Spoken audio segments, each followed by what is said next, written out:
All right, everybody. This is attorney Anthony Reeves, and this is your Legal Beat tip of the day. Today, we're going to talk about what actually happens at your Social Security hearing. For those of you who decide that you're going to represent yourself, I want to give you a couple of tidbits of information that might be helpful for you if you're deciding to represent yourself or go into the hearing, just in terms of explaining to you what's actually going to happen during the hearing. This presentation is not designed to give you any legal advice. It's just only designed to kind of give you an expectation as to what to expect. First of all, when you get to the hearing, the judge will give you the opportunity, or the court will give you the opportunity to review your file. So please take the opportunity. It'll probably be on CD format. So please take the opportunity, review the CD, make sure everything is where it's supposed to be. If there's anything outstanding that you have that you're going to bring with you, and when I mean by outstanding, I mean medical records or any documentation, make sure you provide it to the court reporter when you get there. Now, once you go into the hearing, typically what the judge will do is the judge will basically go over the issues as they relate to your case. And for the most part, it's limited to for the five things, which is the five-step sequential evaluation. The judge will discuss what the standard is in terms of what you need to do in order to prove that you're disabled. Now, here's something that people need to fully understand.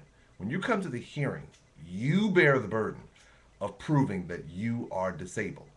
So when you're there, the judge is going to explain to you what standards you have to meet in order to prove it. First, he's going to ask, are you working? Then, if you're not working, he wants to know, or she wants to know, is it because of a medical condition, either mental or physical, or combination of both, that keeps you out of work for 12 months or more?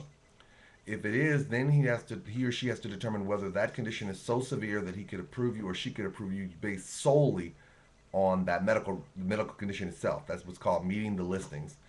If you aren't that severe, but your condition is severe enough where it impacts your ability to work, he then goes or she goes to the fourth step. The fourth step is determining your residual functional capacity. Now, for those of you who are like, what the heck is that long word? Basically, what can you do despite your condition? Meaning, can you sit as normally as long as you used to? Can you stand? Do you have problems with concentration? Do you get stressed easy? That, along with your age, your education, and your work background, the judge determines whether or not you can do any of the work you've done in the last 15 years. If the judge determines that you can't do any of your past work, then the judge determines whether or not the judge thinks you can do anything else. Now, a couple of other things you need to be aware of. Those five steps are kind of like stop and go signs along the way. At different points, the judge can stop, meaning the determination doesn't have to go any further. For instance, the first step is, are you working? If you're working, the judge then has to determine whether there's 12 months where you weren't working that was affected by your medical condition. If there's no 12 months, then in theory, the judge does not have, they'll go through the entire process, but in theory, your disability could stop just at the first step. Same thing with the fourth step. If the judge determines that you can do any of the work you used to do in the last 15 years, then the judge can make the determination that you're not disabled. Now, here's another thing you need to be aware of. The judge will not render the decision there. She will probably, or he will probably put it in writing, more than likely, because that's what most judges do, because that document, the written document, is what's used in order for you to appeal if you get an unfavorable, or for you to get paid if you get a favorable. Now, I will tell you also, the judge will probably make a point in time to tell you, hey, uh, if you want to get an attorney or representative, please let me know at this time. If not, let me know if you waive your right to get a representative. In other words, what they're asking you is this: do you want to get a rep? Do you want to have an attorney or a non attorney representative appear with you at the hearing so this way you have someone who can argue on your behalf?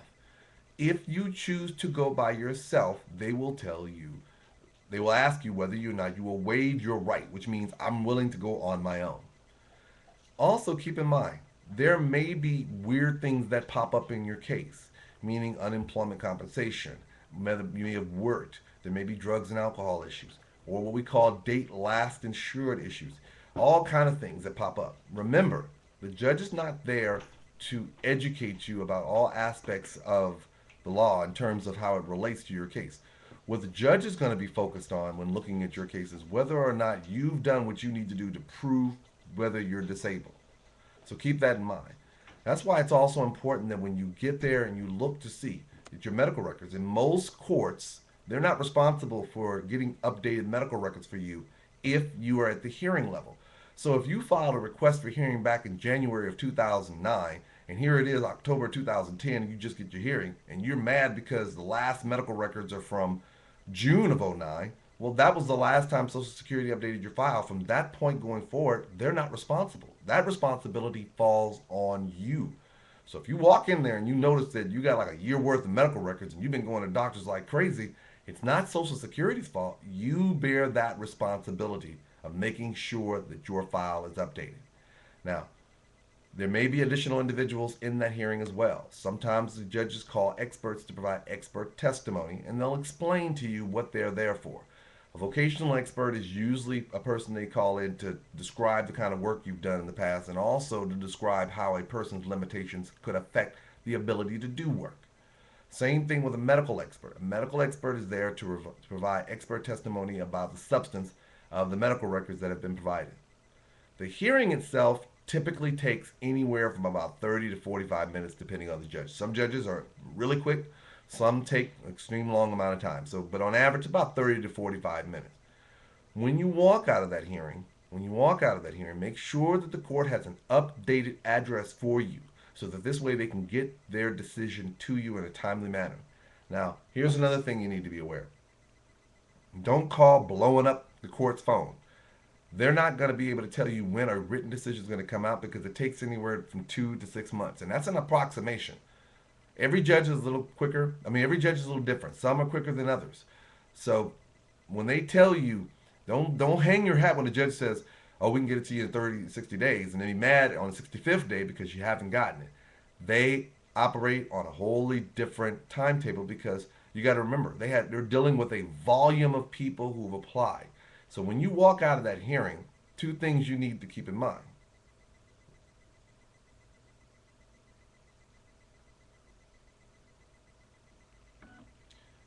When you walk out of that hearing, there's two things that you need to keep in mind. First, if there's something that wasn't in your file, you might want to try your best to get it for the judge before the judge makes that decision. Two, wait. That's all you can do. When you get the decision, just roll with it accordingly. All right? That's enough for me for today. That is a in-depth discussion about what happens at the hearing. If I went really fast and you have any questions or comments about certain things, please, by all means, hit some comments. I read all comments and I try to post YouTube responses and responses to those comments. And as always, it's a pleasure to have you. And this is Reeves, and you can hit me up at www.reevesfirm.com.